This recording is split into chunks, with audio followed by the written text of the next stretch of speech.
হযরত পীর সাহেব হুজুর চরমনাই হাফিজাহুল্লাহ তাআলা ওয়ারা মঞ্চে উপস্থিত আছেন। আমরা এখানে আছি, জাতির সঙ্গে কথা দিচ্ছি। আমি আবারও বলি, আমাদের মুফতি ইমাদউদ্দিন সাহেব স্লোগান তুলেছেন, সে কথার আমি আবার প্রতিধ্বনি করছি। আমাদের কাছে রাজনৈতিক কোন ক্ষমতার পদ পদবীর প্রয়োজন নাই। আমরা জাতির মুক্তি চাই। আমরা আমাদের পূর্বপুরুষদের রক্তের ঋণ শোধ করতে চাই। তারা রক্ত দিয়ে যে জাতি গঠন করতে চেয়েছিলেন, আমরা সেই জাতির ভবিষ্যৎ দেখতে চাই। আমরা ৭২-এর চেতনা বাংলার মাটিতে দেখতে চাই না। আবার আমার স্বাধীন বাংলার মাটিকে বিদেশি প্রভুদের পায়ের নিচে বন্ধক দেখতে চাই না। কাজেই সেটা করবার জন্য আরে নির্বাচন ফিরবাচন অনেক পরের কাহিনী। কিসের নির্বাচন?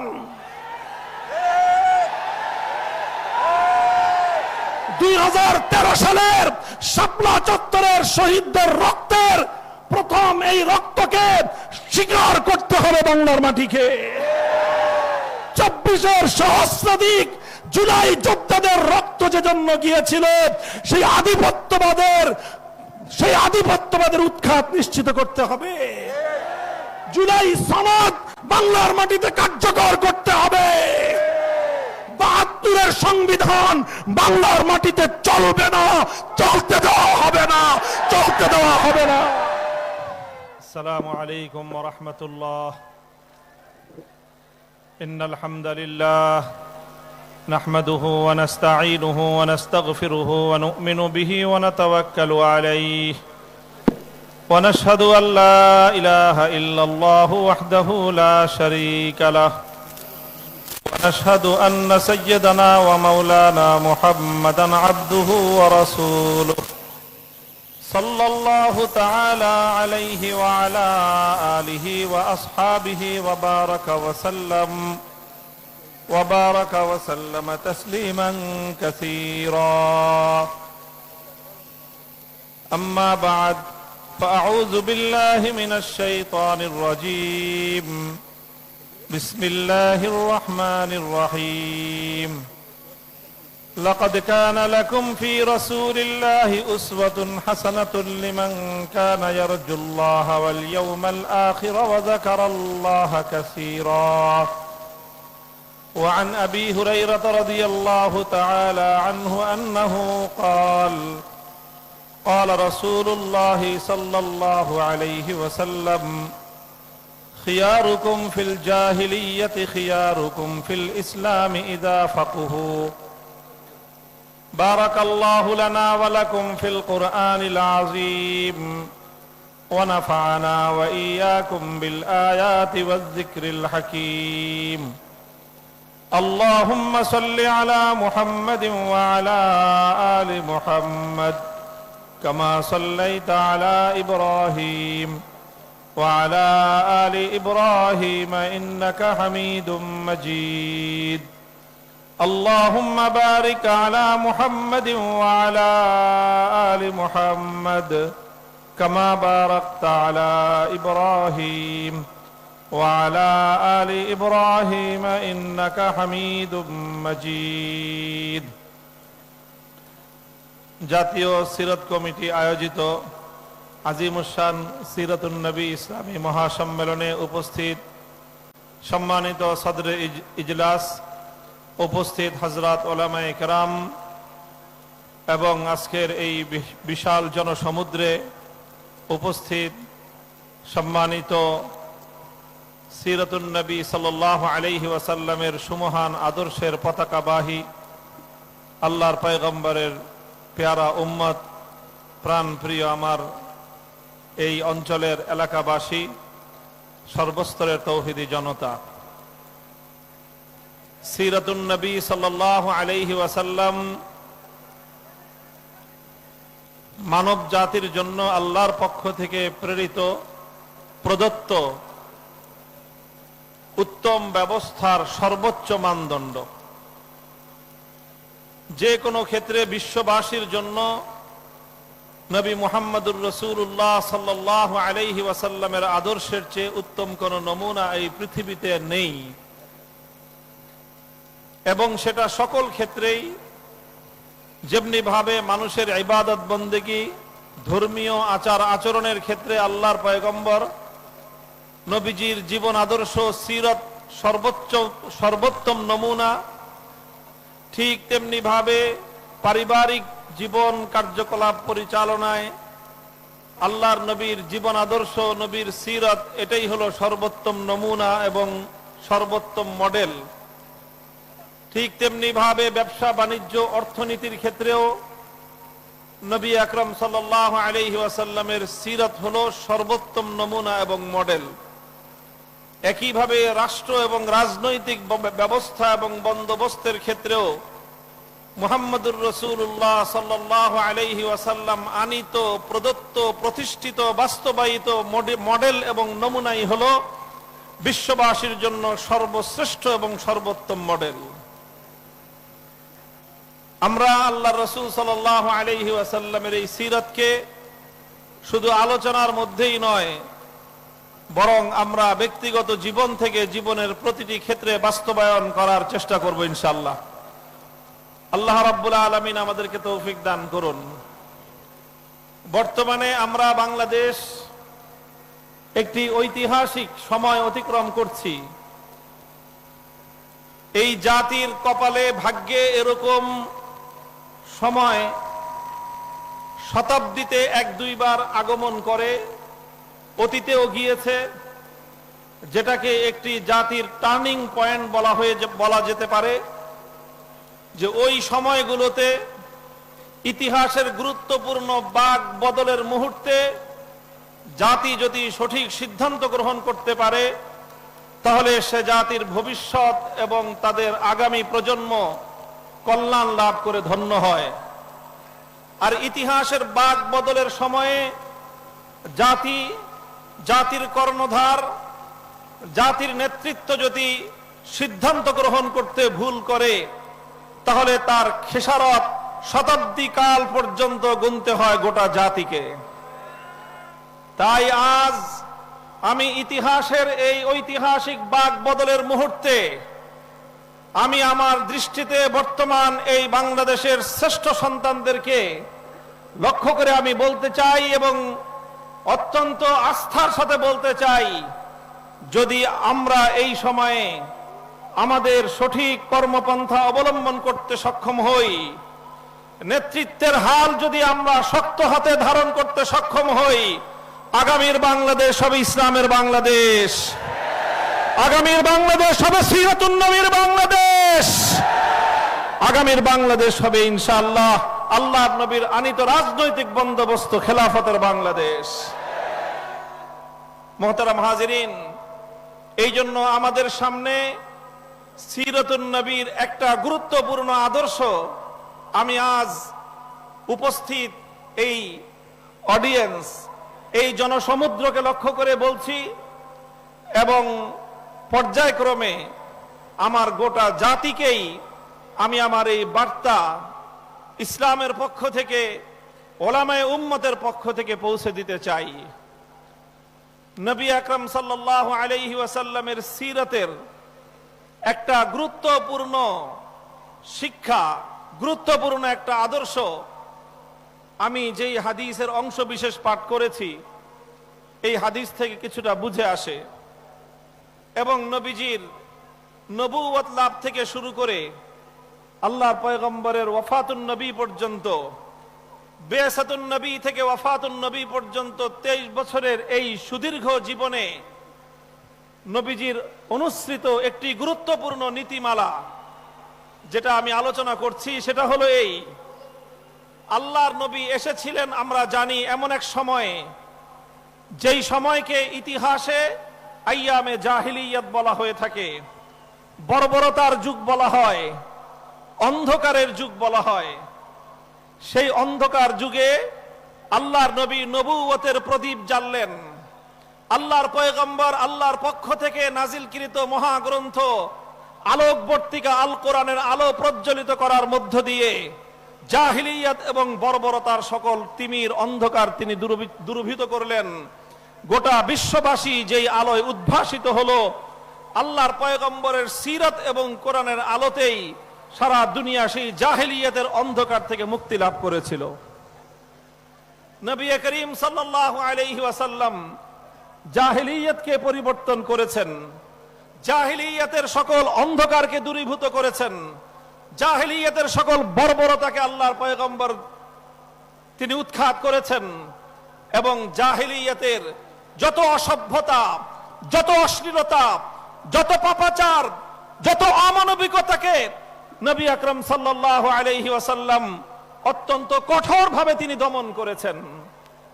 এটা ছিল রাসূল সাল্লাল্লাহু আলাইহি ওয়াসাল্লামের সিরাতের অত্যন্ত গুরুত্বপূর্ণ একটা অধ্যায়। লক্ষ্য করেন এদিকে, একটা খুব গুরুত্বপূর্ণ বিষয় সিরাতের। আল্লাহর পয়গম্বর মুহাম্মদুর রাসূলুল্লাহ সাল্লাল্লাহু আলাইহি ওয়াসাল্লাম একদিকে যেমনি ভাবে জাহেলিয়াতের সকল বর্বরতা, অমানবিকতাকে অত্যন্ত কঠোর হাতে তিনি দমন করেছেন, অপরদিকে আল্লাহর নবী সেই প্রাচীন কাল থেকে চলে আসা যেই সকল ভালো নীতিগুলো ছিল, যেই সকল ভালো ভালো কর্মকাণ্ডগুলো ছিল, সেগুলোকে আল্লাহর নবী শুধুমাত্র এই কারণে যে সেটা আমার নবুয়তের পূর্ব থেকে চলে আসছে, এই কারণে আল্লাহর নবী কোনো ভালো কর্মকাণ্ডকে, কোনো ভালো আদর্শকে আল্লাহর নবী কখনোই উৎখাত করবেন তো দূরের কথা, সেটাকে অসম্মান এবং অমর্যাদা পর্যন্ত আল্লাহর নবী করেননি। তাহলে আমরা দেখতে পাই নবীজির সিরাতের গুরুত্বপূর্ণ একটা অধ্যায় হলো যে আল্লাহর নবী প্রাচীন কাল থেকে চলে আসা প্রতিটি ভালো আদর্শকে তিনি শক্তিশালীভাবে সমাজে প্রতিষ্ঠিত করেছেন, কিন্তু প্রাচীন কালের প্রতিটি অসভ্যতা, বর্বরতা এবং অমানবিকতাকে আল্লাহর নবী নিজে তার সকল শক্তি দিয়ে তিনি উৎখাত করেছেন। আমি দৃষ্টান্ত হিসেবে এক দুটি কথা বলতে পারি। নবী আকরাম সাল্লাল্লাহু আলাইহি ওয়াসাল্লাম তিনি নবুয়ত লাভ করার আগে থেকে পবিত্র মক্কা নগরীতে বাইতুল্লাহর তাওয়াফের কার্যক্রম চলতো। আল্লাহর ঘরের তাওয়াফ করা উত্তম আদর্শ ছিল। আল্লাহর পয়গম্বর নবুয়ত লাভ করার আগে থেকেই মানুষ বাইতুল্লাহ শরীফে আগমনকারী হাজীদেরকে নানাভাবে আপ্যায়ন করাটাকে নিজেদের জন্য গৌরবের মনে করত। আল্লাহর নবী এটাকে আরো বেশি উৎসাহিত করেছেন।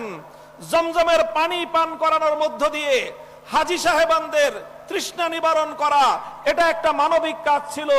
আল্লাহর নবী জমজমের পানি পান করানোর এই গৌরবোজ্জ্বল অধ্যায়কে এতটুকু ম্লান হতে দেননি, বরং তিনি জমজমের পানি পান করানোর এই গৌরবময় কার্যক্রমকে আরো বেশি ঊর্ধ্বে তুলে ধরেছেন।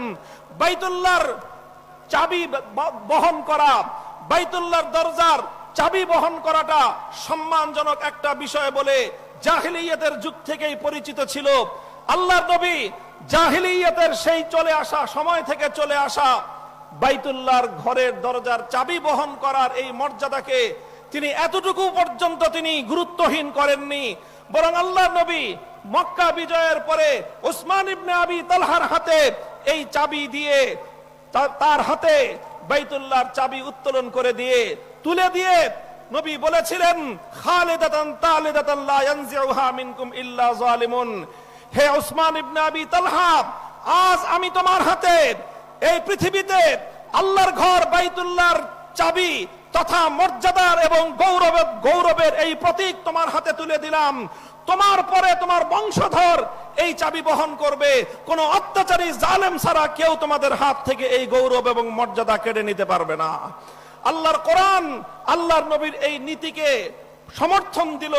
আল্লাহর কোরআন আল্লাহর নবীর এই নীতিকে সমর্থন দিল শুধু নয়, বরং এই নীতিকে আরো মজবুত করে বিশ্ববাসীর সামনে আল্লাহর নবীর এই অনুসৃত আদর্শকে অনুসরণীয় হিসেবে তুলে ধরে আল্লাহ কোরআনের আয়াত নাজিল করলেন, ইন্নাল্লাহা ইয়া'মুরুকুম আন তুআদ্দুল আমানাতি ইলা আহলিহা।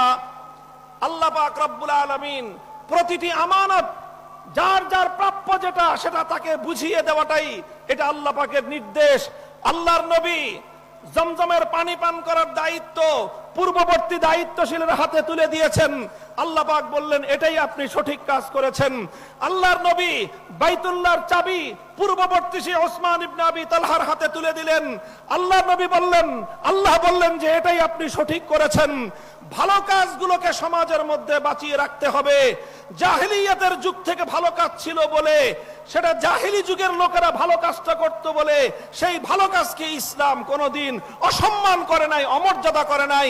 কোন ভালোকে কোনোদিন ইসলাম দাফন করে না, বরং প্রতিটি ভালোকে ইসলাম উৎসাহিত করে। এটাই সিরাতুন নবী। ভালোকে উৎসাহিত করেছেন। পূর্ব যুগ থেকে চলে আসা প্রতিটি উত্তম কার্যকলাপকে আল্লাহর নবী শক্তিশালী করেছেন, বরং আল্লাহর কোরআন আয়াত নাজিল করে সেটাকে মানুষের মধ্যে আরো উজ্জীবিত করেছে।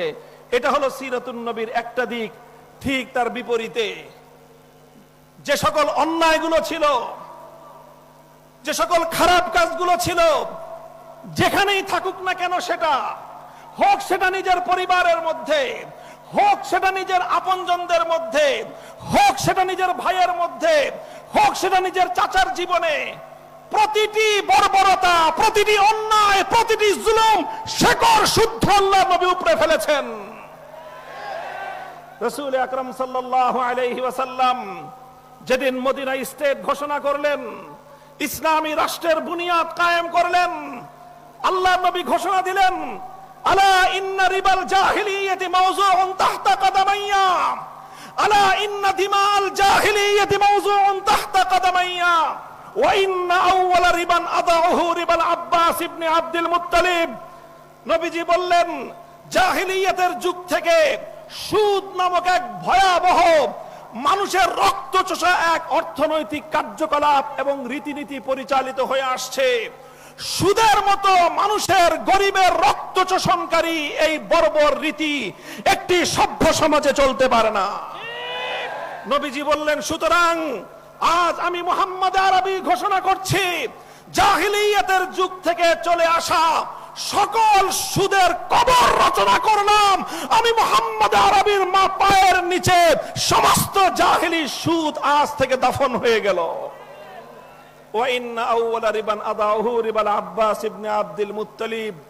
ইতিহাসের স্মরণীয় বাণী, নবীজি সর্বপ্রথম সেই সুদ মওকুফ করার কার্যক্রম অভিযান শুরু করলেন আরেকজনের ঘাড়ের উপর দিয়ে নয়, বরং নিজের ঘরের ভিতর থেকে। নবীজি বললেন, আমার আপন চাচা আব্বাস বিন আব্দুল মুত্তালিব, যিনি আরবের অন্যতম বড় ব্যবসায়ী ছিলেন সুদের ভিত্তিতে, মানুষের কাছে বিপুল পরিমাণ অর্থ তার পাওনা ছিল, লগ্নি করা ছিল সুদের ভিত্তিতে, বিপুল পরিমাণ সুদ তিনি মানুষের কাছে পেতেন। নবীজি বললেন, আমার চাচা আব্বাসের পক্ষ থেকে আমি মুহাম্মদ আরবি দায়িত্ব নিয়ে ঘোষণা করছি, আমার চাচার সুদ কেউ পরিশোধ করবে না। শুধুমাত্র আমার চাচাকে মূলধন ফেরত দেবে, আর 1 টাকাও সুদ কেউ আমার চাচাকে দেবে না। এভাবেই সকল সুদকে আমি মওকুফ ঘোষণা করলাম। পূর্বকাল থেকে চলে আসা প্রতিটি বর্বর নীতি, প্রতিটি অসভ্য নীতি, প্রতিটি অমানবিক নীতি নবী আকরাম সাল্লাল্লাহু আলাইহি ওয়াসাল্লাম এভাবেই নির্মূল করেছেন। মুহতারাম হাজিরিন, তাহলে পূর্বের যুগ থেকে চলে আসা ভালো কাজগুলো সামনের দিনে অব্যাহত থাকবে। পূর্বের সময় থেকে চলে আসা ভালো আদর্শগুলো সমাজের মধ্যে উজ্জীবিত থাকবে, আরো বেশি উজ্জীবিত করা হবে, আরো বেশি উৎসাহিত করা হবে। কথা বলেন ঠিক কিনা? কিন্তু শুধু চলে আসছে বাপদাদার যুগ থেকে, পূর্বপুরুষদের যুগ থেকে চলে আসছে এই অজুহাতে কোন অসভ্যতা, কোন বর্বরতা, কোন অমানবিকতাকে মুসলিম সমাজ, মুহাম্মদুর রাসূলুল্লাহ সাল্লাল্লাহু আলাইহি ওয়াসাল্লামের অনুসারী সমাজ তারা এক মুহূর্তের জন্য বরদাস্ত করতে পারে না। আমি সিরাতুন নবীর এই মৌলিক দর্শনটি আপনাদের সামনে তুলে ধরলাম। আমি আশা করি আপনারা এই বিষয়টি হৃদয়ঙ্গম করবেন এবং এই বিষয়ে আপনারা যদি অধিকতর পড়াশোনা করেন, দীর্ঘ তালিকা পাবেন যে আল্লাহর নবী জাহিলিয়াতের যুগের কি কি কুপ্রথা তিনি শক্ত হাতে দমন করেছেন, আবার পূর্বের যুগ থেকে চলে আসা ভালো রীতিনীতিগুলোকে তিনি কিভাবে প্রমোট করেছেন, কিভাবে তিনি সেগুলোকে সমর্থন দিয়েছেন, শক্তি জুগিয়েছেন। আপনারা তার সুদীর্ঘ তালিকা পেয়ে যাবেন। আমি শুধুমাত্র দৃষ্টান্ত হিসেবে 2টি দৃষ্টান্ত উপস্থাপন করলাম এই কথা বোঝাবার জন্য যে আজ আমরা বাংলাদেশে ওই রকম ইতিহাসের এক বাক বদলের মুহূর্তে আমরা অবস্থান করছি। আমাদেরও নীতি হবে সেটাই। সিরাতুন নবীর মঞ্চ থেকে বলতে চাই, আল্লাহর পয়গম্বরের আদর্শ থেকে, সিরাতুন নবী থেকে আমরাও এটাই ধারণ করব। 24 জুলাই এবং আগস্ট বিপ্লবের মধ্য দিয়ে যে নতুন বাংলাদেশের যাত্রা শুরু হয়েছে, সেই বাংলাদেশে পূর্বের সময় থেকে চলে আসা প্রতিটি কল্যাণ, প্রতিটি ভালো এবং প্রতিটি উত্তম আদর্শকে আরো বেশি লালন করা হবে, উজ্জীবিত করা হবে। নারে তাকবীর, নারে তাকবীর, দুনিয়ার মুসলিম, নারে তাকবীর। শুধু পূর্ব থেকে চলে আসা ভালো আর উত্তম আদর্শগুলোকে উজ্জীবিত করলেই চলবে না, পূর্ব থেকে চলে আসা সকল বর্বর, অন্যায়, জুলুমের নীতিগুলোকে উৎখাত করতে হবে? বলেন, কথা ঠিক না বেঠিক? আমরা আমাদের অবস্থান জাতির সামনে পরিষ্কার ঘোষণা করছি, প্রতিটি ভালোর সঙ্গে আমরা আছি, প্রতিটি মন্দের উৎখাতের যুদ্ধে আমরা প্রথম সারিতে আছি। বলবেন হুজুর, পূর্ব থেকে ভালো কি কি চলে আসছে, সংক্ষিপ্ত চার্ট উল্লেখ করে দেই। পূর্ব থেকে চলে আসছে ভালো।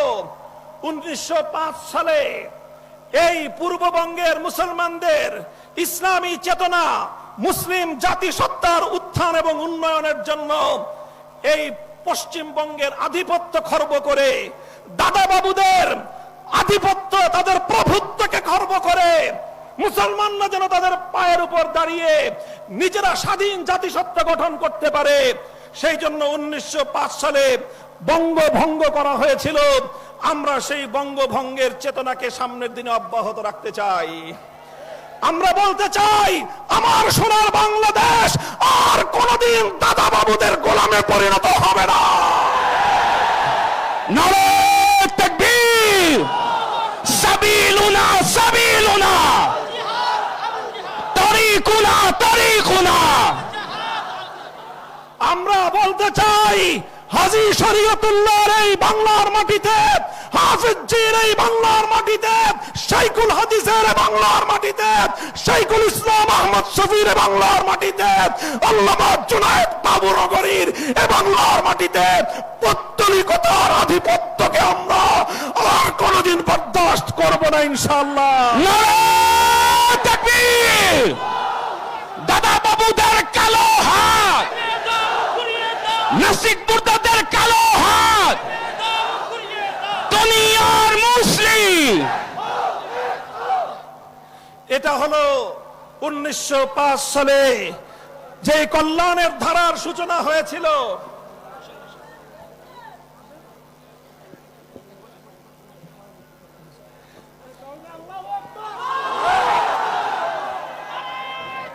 নারে তাকবীর, পীর সাহেব হুজুরের আগমন মাহফিলের পক্ষ থেকে নারে তাকবীর।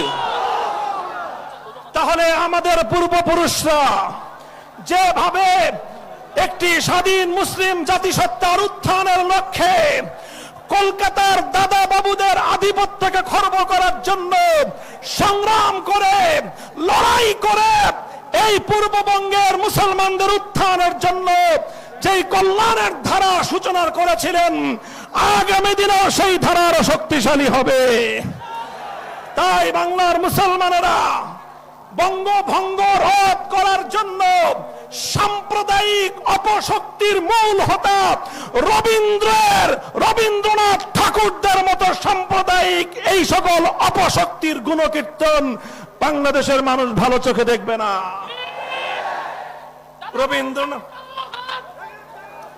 রবীন্দ্রনাথ ঠাকুর সাহিত্যিক মানুষ, তার সাহিত্য পড়বেন, কবি মানুষ, তার কাব্যের অনুসরণ করবেন, কিন্তু তার বস্তা পচা সাম্প্রদায়িক মুসলিম বিদ্বেষী সেই দাদা বাবুদের খবরদারি এবং আধিপত্যের চেতনাকে যদি বাংলার মাটিতে আমদানি করার, আবার নতুন করে পুনর্জীবিত করবার পায়তারা করা হয়, একসঙ্গে বুকের রক্ত দিয়ে প্রতিহত করতে হবে।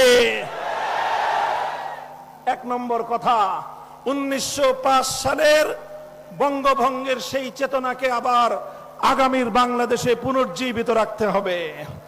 1947 সালে ভারতবর্ষ থেকে ব্রিটিশদেরকে বিতাড়িত করে আমাদের পূর্বপুরুষগণ এই মাটিকে স্বাধীন এবং মুক্ত করেছিল। সেই মুক্ত স্বাধীন মাটিতে সর্বপ্রথম ব্রিটিশ বিতাড়নের বিজয়ের ওই শুভক্ষণে ব্রিটিশ বিরোধী 190 বছরের স্বাধিকার আন্দোলনের বিজয়ের উদযাপনের সময় স্বাধীনতার পতাকা উত্তোলন করেছিলেন আমাদের পূর্বপুরুষ, আমার দাদা উস্তাদ আল্লামা জাফর আহমদ উসমানী রহমতুল্লাহ আলাইহি। কাজী আলেম সমাজ যেভাবে 190 বছর পর্যন্ত ব্রিটিশের বিরুদ্ধে, আধিপত্যবাদী শক্তির বিরুদ্ধে লড়াই করে যেই জাতিসত্তা গঠন করে দিয়ে গিয়েছেন, যে আমানত আমাদের কাছে রেখে গিয়েছেন পূর্বপুরুষদের পক্ষ থেকে প্রদত্ত, সেই আমানতকে রক্ষা করার জন্য জান কোরবান করতে হবে, জানের বাজি লাগাতে হবে। প্রস্তুত থাকবো তো? 1905 সালের চেতনা উজ্জীবিত থাকবে, 1947 সাল উজ্জীবিত থাকবে, 1971 সালে জালিমের বিরুদ্ধে মজলুমের গর্জে ওঠা হাতিয়ারের চেতনাও আগামী বাংলার মাটিতে পুনর্জীবিত থাকবে, উজ্জীবিত থাকবে ইনশাআল্লাহ। 71-এর চেতনা জালিমের বিরুদ্ধে মজলুমের লড়াই, 71-এর চেতনা বৈষম্যের বিরুদ্ধে লড়াই, 71-এর চেতনা সমস্ত আম্বিয়া কেরামের আগমনের যে মৌলিক চেতনা ছিল, সেটা হলো দুনিয়া থেকে সকল জুলুম এবং বেইনসাফি, সকল বৈষম্যকে উৎখাত করে ইনসাফ কায়েম করা, সেটাই ছিল 71-এর চেতনা। কাজেই আগামীর বাংলাদেশ বিনির্মাণে অন্যতম মৌলিক বুনিয়াদ হবে 71-এর চেতনা। তবে 71-এর পরে নতুন গজিয়ে ওঠার এক চেতনার নাম 72-এর চেতনা।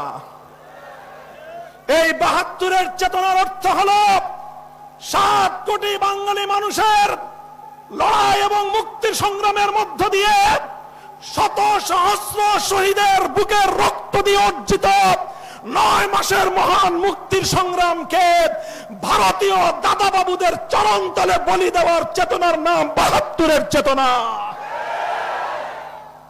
লম্বা ইতিহাস বলবো না, সেই 72-এর চেতনাকেই প্রতিনিধিত্ব করে 72-এর সংবিধান, যে সংবিধানের মাধ্যমে মুক্তিযুদ্ধকে হত্যা করা হয়েছে, যে সংবিধানের মাধ্যমে বাংলাদেশের স্বাধীনতাকে ভারতের চরণতলে বলি দেওয়া হয়েছে। আগামীর বাংলাদেশ 72-এর চেতনার মাধ্যমে 71-এর চেতনাকে হত্যা করার ষড়যন্ত্রকে প্রতিহত করবে ইনশাআল্লাহ। সুতরাং 72-এর ভারতীয় আধিপত্যবাদের চেতনা বাংলাদেশে আর চলতে দেওয়া যাবে না। কথা পরিষ্কার?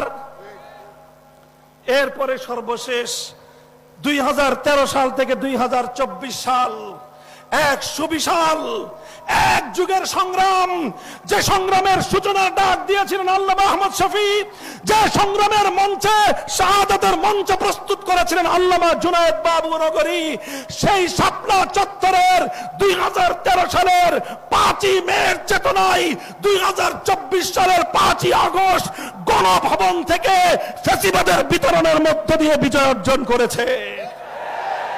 সুতরাং 24-এর চেতনায় ফ্যাসিবাদ বিরোধী আন্দোলন এবং সংগ্রামের চেতনা থেকে যারা হেফাজতের শাহাদাতের রক্তের দাগ মুছে ফেলতে চায়, যারা আল্লাহর পয়গম্বরের সত্যিকার আশিক নবী উম্মতের রক্তের দাগ মুছে ফেলতে হয়, তাদের ইতিহাস বাংলার মাটি থেকে মুছে ফেলতে হবে, মুছে ফেলতে হবে।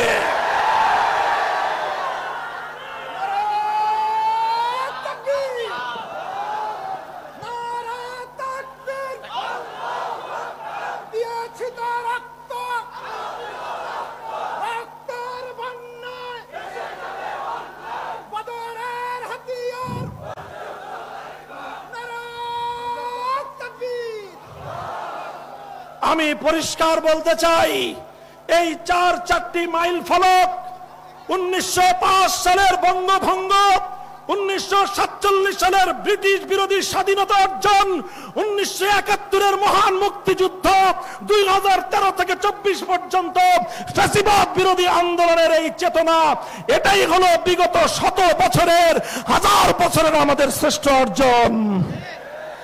এই অর্জনকে যদি কেউ নেগলেক্ট করতে চায়, ওর জিহ্বা টিনে ছেড়ে ফেলে দিতে পারবেন আপনারা। কেউ যদি এই 4টি চেতনার যে কোনো একটার বিরুদ্ধে বাংলার মাটিতে কথা বলবার দুঃসাহস দেখায়, আপনারা ওর বিরুদ্ধে অবস্থান করে প্রতিহত করবার ঘোষণা দেবেন। নাম উল্লেখ করলাম না, অনেকে অনেক নামে আখ্যায়িত করে। আমি শুধু বলতে চাই, ফজলুর রহমান সাহেব, মনে রাখবেন, বাংলার মাটিতে আমরা ভাড়াটিয়া হিসেবে থাকি না। রক্ত দিয়ে কেনা, নিজের বাপের রক্ত দিয়ে কেনা মাটিতে বসবাস করি আমরা।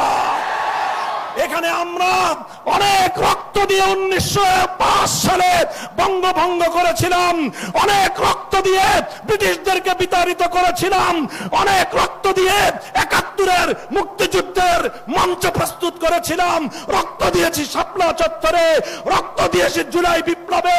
সুতরাং আমার রক্তের সঙ্গে যদি কেউ গাদ্দারি করতে চায়, তার জিভ আমি টেনে ছিঁড়ে ফেলবো।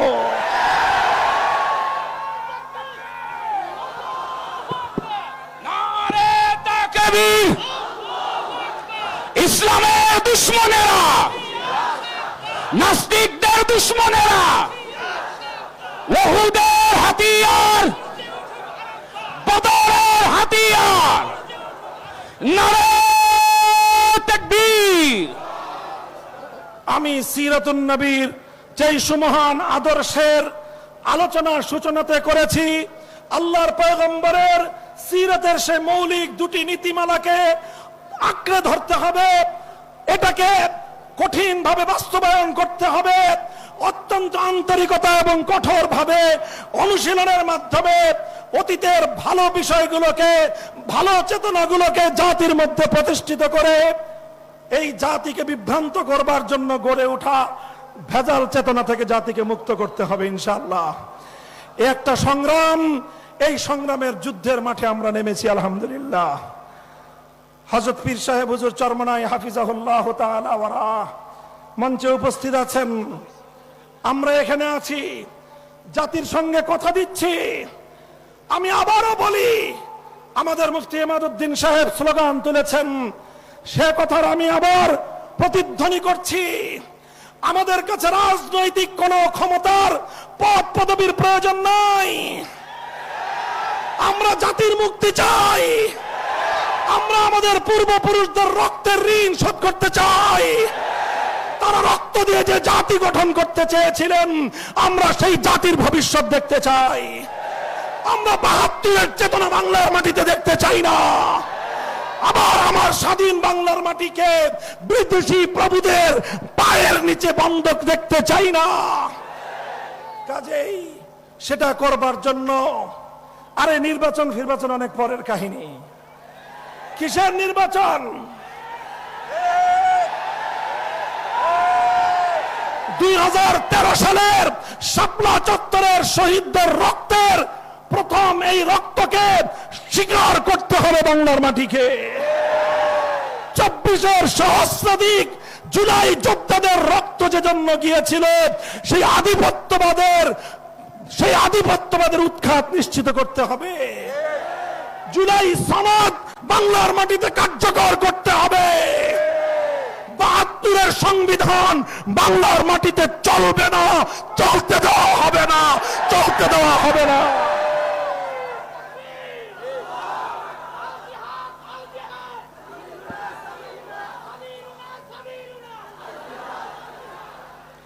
কাজেই আমি বাংলাদেশের সকল রাজনৈতিক পক্ষগুলোকে পরিষ্কার ভাষায় আমাদের বার্তা স্পষ্ট ভাষায় দিয়ে দিচ্ছি। 72 আর 24-এর যে সংঘাত, ওই সংঘাতে আমাদের আপোষ করার কোনো সুযোগ নাই।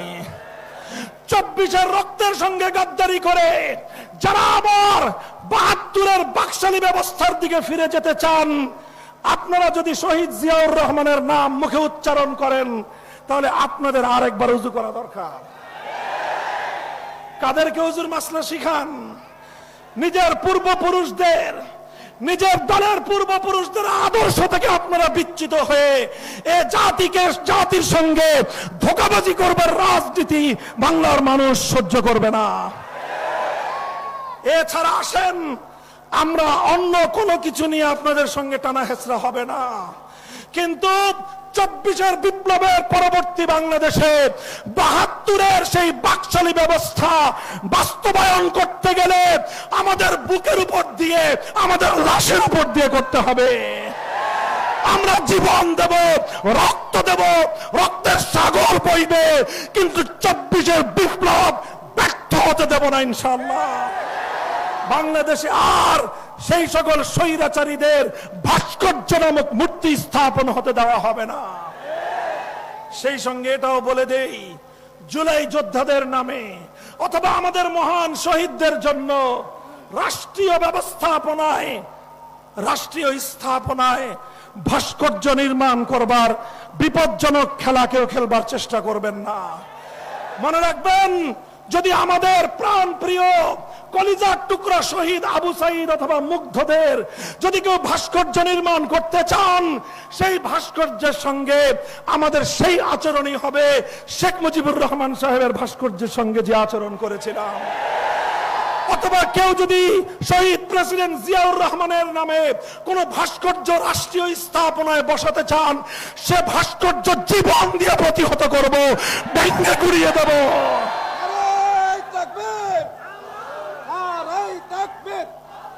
আমরা আদর্শের জায়গায় আমাদের কম্প্রোমাইজ করবার কোনো সুযোগ নাই।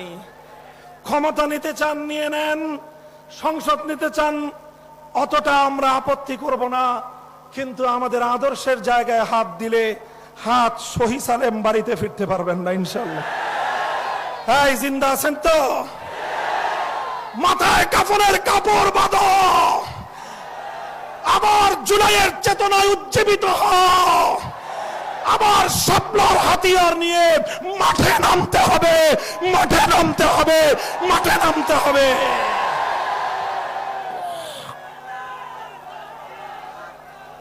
আল্লাহ পাক কবুল করেন ইনশাআল্লাহ। কথা যা বললাম অক্ষরে অক্ষরে যেন সেই কথার উপর অক্ষরে অক্ষরে যেন অবিচল থাকতে পারি শেষ নিঃশ্বাস পর্যন্ত, সেই দোয়া আমি আপনাদের কাছে চাই। আমাদের কথা যেন আমরা রক্ষা করতে পারি। আল্লাহ যেন আমাদের আগামীর বাংলাদেশকে ইসলামের অনুকূল বাংলাদেশ হিসেবে কবুল করেন। সিরাতুন নবীর সুমহান আদর্শের আলোকেই আগামীর বাংলাদেশকে আমরা গড়ব। নাসরুম মিনাল্লাহি ওয়া ফাতহুন করিব ওয়া আখিরু দাওয়ানা আলহামদুলিল্লাহি রাব্বিল আলামিন।